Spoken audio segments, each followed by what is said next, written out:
KPBS On Demand is supported by Splatero, helping homeowners pay off debt by offering streamlined access to your home's equity with no additional monthly payments or new debt. Splatero provides a lump sum of payment in exchange for a share of your home's future value. Pre-qualification is available at splatero.com. Good morning, I'm Annika Colbert. It's Monday, May 31st, the long-term transportation plan for San Diego County. More on that next, but first, let's do the headlines. San Diego County public health officials reported 58 new COVID-19 cases on Sunday. And while case numbers have been down lately, officials are urging the public to take precautions to avoid getting or spreading COVID-19 over the long holiday weekend. Officials say not enough San Diegans have been vaccinated just yet for the region to achieve herd immunity. Be sure to avoid large crowds and wear your masks. Some Scripps Health patients can once again access their health records online. That comes after a ransomware attack that was first discovered about a month ago. A statement posted to the Scripps website over the weekend says systems are now being restored, though there is still more work to be done. Scripps officials say they are supporting a federal investigation into the attack. Escondido City Council member Consuelo Martinez is concerned that the city is kicking the issue of legalizing cannabis down the road. A majority of Escondido residents voted to legalize recreational cannabis in 2016.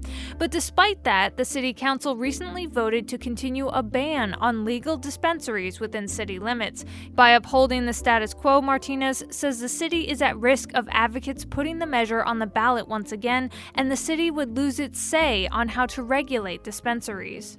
From KPBS, you're listening to San Diego News Now. Stay with me for more of the local news you need.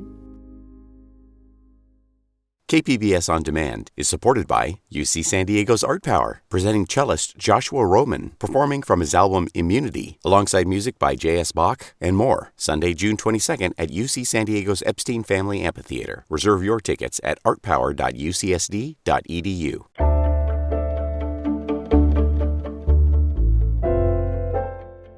Last Friday, elected officials weighed in on a new long-term transportation plan for San Diego County. KPBS Metro reporter Andrew Bowen says it's proposing big changes from the status quo, and it's already creating political squabbles.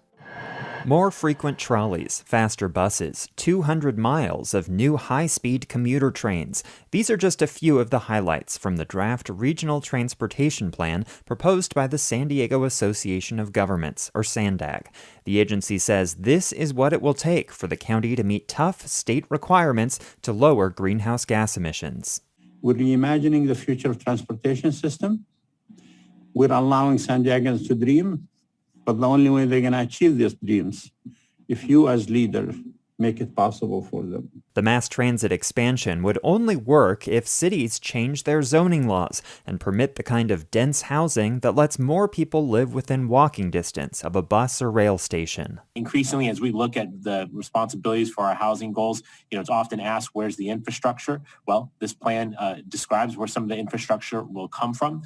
And I'm pleased that the infrastructure that is proposed is multimodal in nature, actually giving San Diegans real choices that they don't currently enjoy, but must enjoy, certainly by the year 2050, if we're going to protect our famous quality of life. Political disputes over the plan were on full display Friday. In contrast to previous plans, the new one doesn't call for freeway widenings. It would, however, create more carpool and toll lanes that get more expensive during rush hour. SANDAG's more conservative board members have already said they're not on board with that idea. I feel that there needed to be more benefit to North County in and around the 78 corridor, and most importantly, the I-5 corridor, not just for the vehicles that we drive, but also for goods movement. So at this moment in time, if I was to vote on this, I would not be able to support it. You can see the plan in detail at sdforward.com. After a public review period, SANDAG board members are expected to vote on the transportation plan by December. And that was KPBS Metro reporter Andrew Bowen.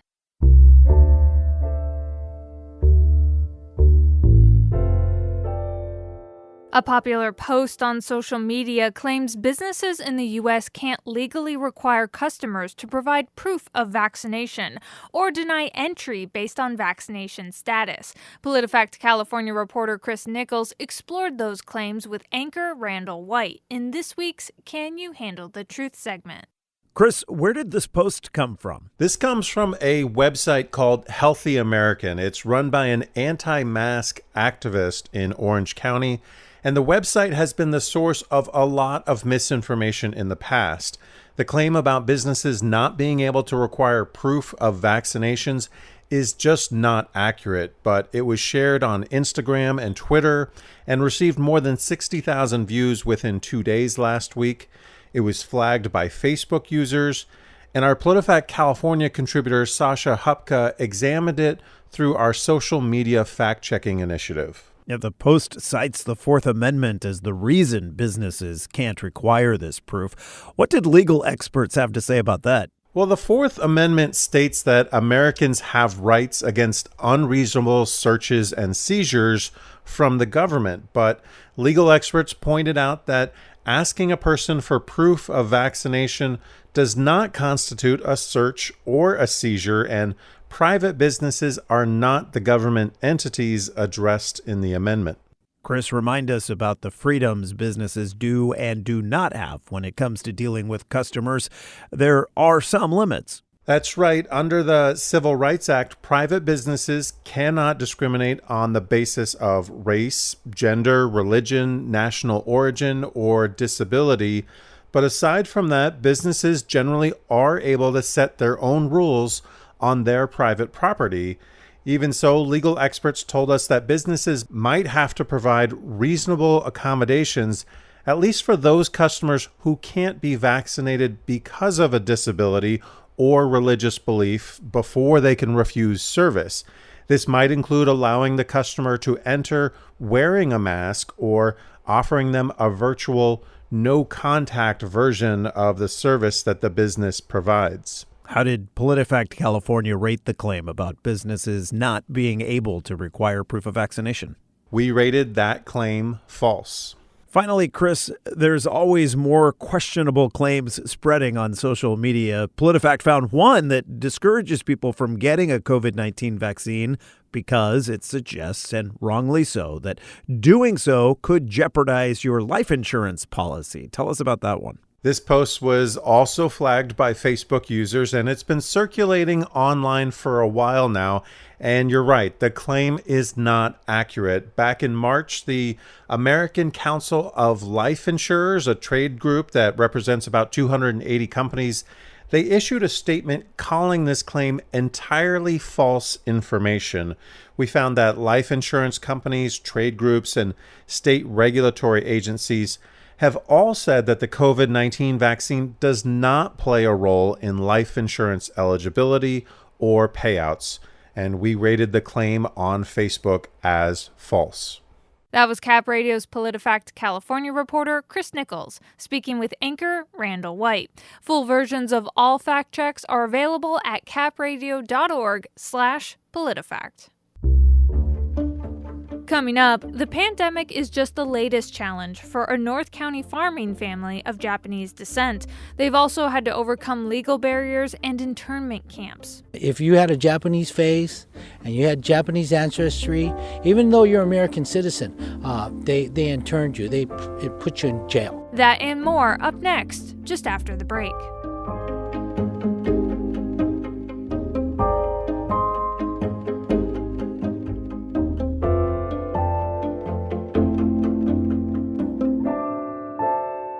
KPBS On Demand is supported by Latino Legacy Foundation, presenting their Storyteller series, Reach for the Stars with Ellen Ochoa, the first Latina astronaut. Welcome Serenade by the all-female mariachi Amapolas, Sunday, June 29th. More at latinolegacyfoundation.org.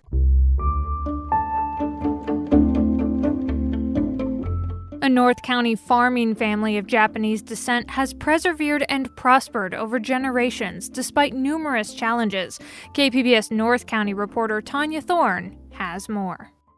Donald Yasukochi and his daughter Brienne walk the farmland that once belonged to his parents and grandparents. We're growing corn, we have artichokes, asparagus, we have raspberries, blueberries, strawberries. The land that now grows a variety of fruits and vegetables has a rich history that began in Japan. Donald Yasukochi's grandparents were farmers in Japan before they decided to leave their farm behind and head to America. When they came over, they weren't just welcome with open arms. The California Alien Land Law banned aliens ineligible for citizenship from owning land. But not everyone agreed with the law that worked against immigrants, and generous American farmers gave the Yasukochis a chance. They were able to settle in Oceanside in 1924, where they began dehydrating chilies. Here's a picture of my grandfather. He is the one standing on the truck, and these are the dried chilies. He was known as the king of the chilies. But everything the Yasukochis built came to a halt after the attack on Pearl Harbor. If you had a Japanese face and you had Japanese ancestry, even though you're an American citizen, they interned you. They put you in jail. Yasukochi's grandparents were separated from each other along with their children and sent to internment camps in New Mexico and Arizona. Most of the Japanese American families lost everything, and they had to come back. When they were released, I think they gave them $25. When the Yasukochis returned to their farm, they were relieved to find that Mr. Gray, a generous Escondido school teacher, had taken care of their land. My mother used to run us out to Escondido, and Oceanside to Escondido is not 20 minutes like nowadays. It was like 2.5 hours in a back road, and it took forever to get out there. But we had to go see Mr. Gray. We had to take him our fresh corn. My mother was just always hey, you know what? We're giving back. We have to give back. The Yasukochis expanded into Carlsbad and began growing and selling wholesale tomatoes. Semi-truckloads full of tomatoes. In the late 80s, Yasukochi family farms transitioned from wholesale to growing a variety of different fruits and vegetables to sell in farmers' markets. Now into the fourth generation of the Yasukochi family, Brienne Yasukochi had to help the family farm overcome a new hurdle, the pandemic. When the pandemic hit, we were like, okay, the farmers markets are closing down, we might have to shut down because we don't have a viable source of income. With pallets of fresh produce, the Yasukochis had to get creative and decided to promote their community-supported agriculture boxes. The CSA boxes come stocked with fresh produce and are delivered for free. They saw it online, on Facebook, and, I don't know what they do, Instagram, and my daughter was doing it. And before you know it, the phone was ringing off the hook. At a time when stores were low on food, the CSA boxes went viral and the Yasukochis had to meet the demand. But the boxes didn't only help the Yasukochi farm stay in business. They also gave nearby farmers a chance to include their produce in the boxes. We work, I would say, with 5 to 7 different farmers throughout the week, depending on the season and what they have. And so giving them a place to sell their produce while at the same time giving the customers the connection of where the produce is coming from has been a win-win for everybody. The CSA boxes range from $25 to $35 and include free delivery anywhere in San Diego County. Customers can also add locally grown flowers, olive oil, and jams. That was KPBS North County reporter Tanya Thorne. She recently spoke with KPBS Midday Edition host Maureen Cavanaugh to talk more about her story. Here's that interview. How many generations of the Yasukochi family have been farming in the North County? They are now into their 4th generation, and it was really interesting to see how much their farm has changed with each generation that has managed the farm. And is it the same land that their grandparents farmed in Oceanside in the 1920s? They do have their original house that their grandparents lived in, and they do have the same land, and they've acquired even more land now in Fallbrook, Bonsall, and Oceanside. You told us that during World War II, the Yasukochi family, along with tens of thousands of Japanese Americans, were sent to internment camps. What stories have come down to this generation about that time? Well, the story about them just being taken from one day to the next from their farm and their everyday life is already a very interesting story and a piece of history that has been passed down. Donald Yasukochi told me his grandparents were separated. So not only were they taken from their farm, they were both separated. His grandfather was sent to New Mexico, while his grandmother and mother were sent to Arizona. They really had no time to make plans for their farm, so they had no idea what they were going to return to. And to their surprise, a generous Escondido school teacher, Mr. Gray, took care of their land. And you can tell that the family is just forever grateful to him and for his progressive way of thinking at that time. This family would have every right to harbor a sense of outrage over their treatment during the war. How have they processed that really dark time? Yeah, every right. But I really think that they use that rage to succeed. They used their farming skills that they brought with them from Japan and made a name for themselves in a business that now 4 generations later have been able to live off of. Right now, we're seeing an upsurge in hate crimes directed against Asian Americans. Is this a reminder to the Yasukochi family about the bad old days of the war? I believe it is. Their family has a history of barriers preventing them from succeeding over and over again. And COVID and anti-Asian hate crimes are just one more thing to add, but they're not going to let that break them down. And just like the generations before them, they figured out a way to survive, and not only survive, but they were able to help fellow farmers sell their produce that would have otherwise gone to waste. It seems that one hallmark of this family farm's success has been its ability to change and to innovate.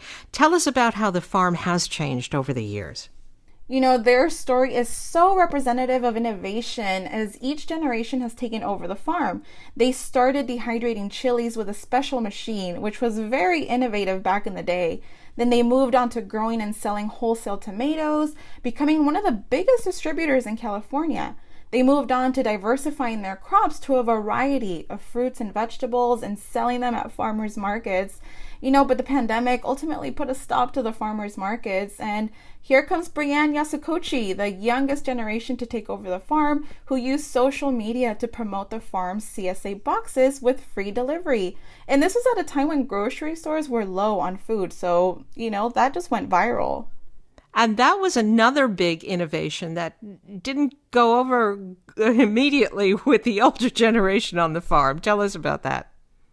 It was the cutest thing, Maureen. I mean, Donald, Brianne's dad, was very surprised that social media brought this much attention to their farm and the CSA boxes. And it's really cool to see how now they're using social media to even further their business. The dad, you see him on Facebook and he's making small videos, tip of the week videos is what they're called. And he shows you how to cook the vegetables that you get in your CSA boxes. So, now they're using social media, and it's just really cool to see how now they're using technology, to better advance their business.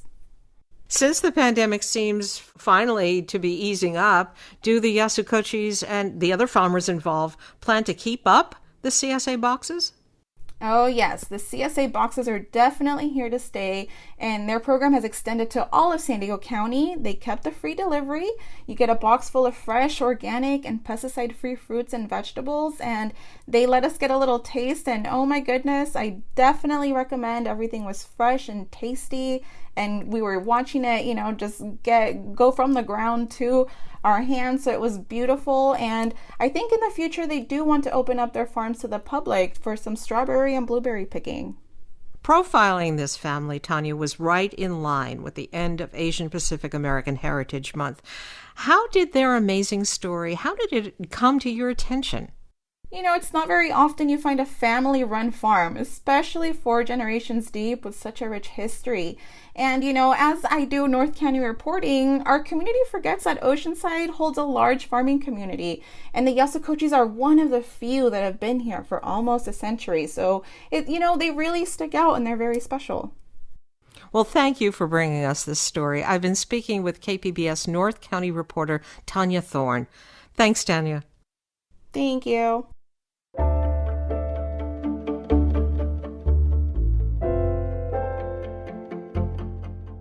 This year, Mexico is celebrating an anniversary. It's been 500 years since the Spanish conquest of the Aztec Empire.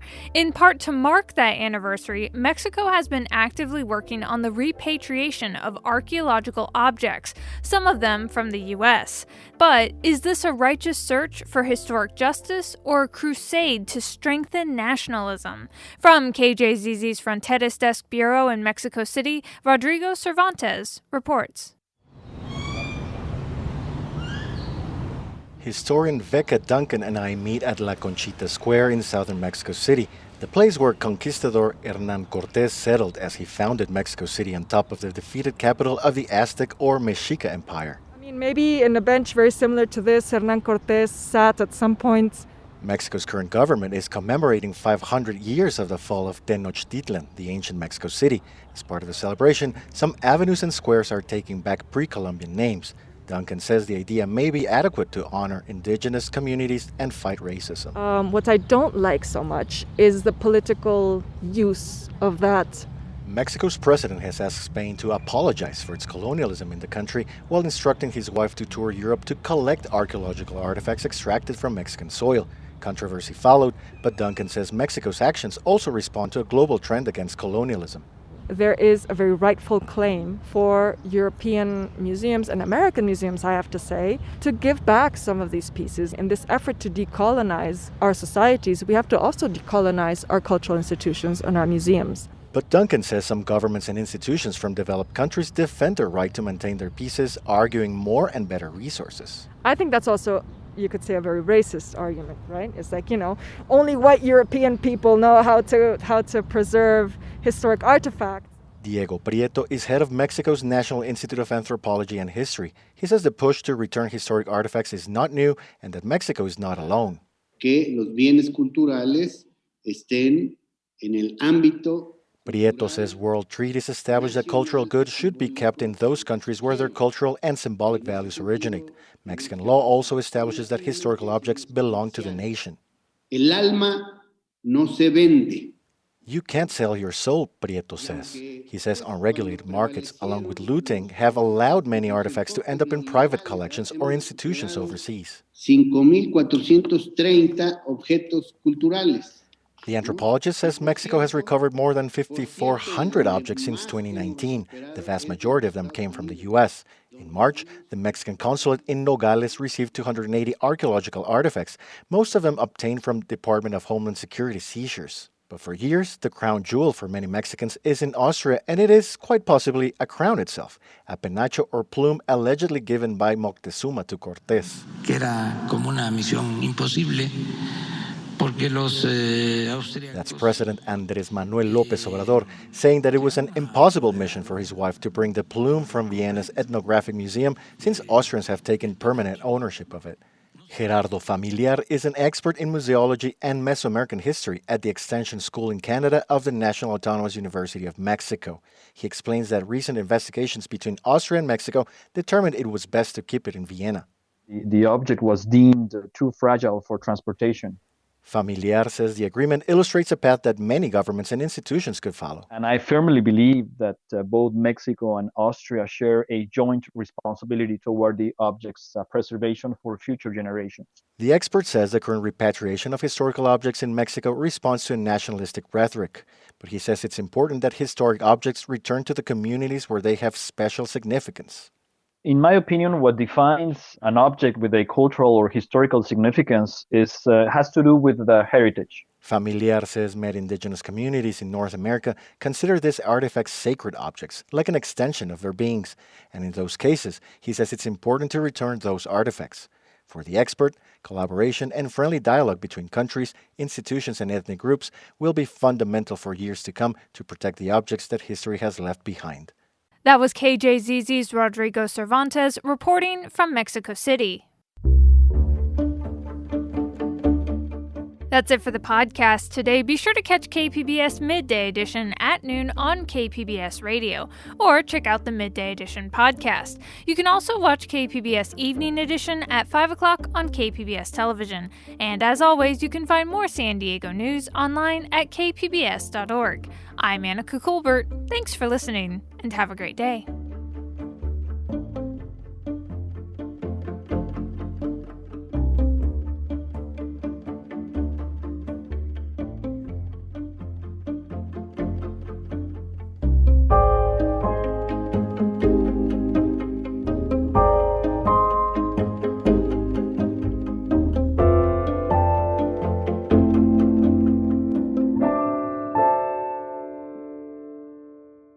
KPBS On Demand is supported by UC San Diego's Art Power, presenting cellist Joshua Roman, performing from his album Immunity, alongside music by J.S. Bach and more. Sunday, June 22nd at UC San Diego's Epstein Family Amphitheater. Reserve your tickets at artpower.ucsd.edu.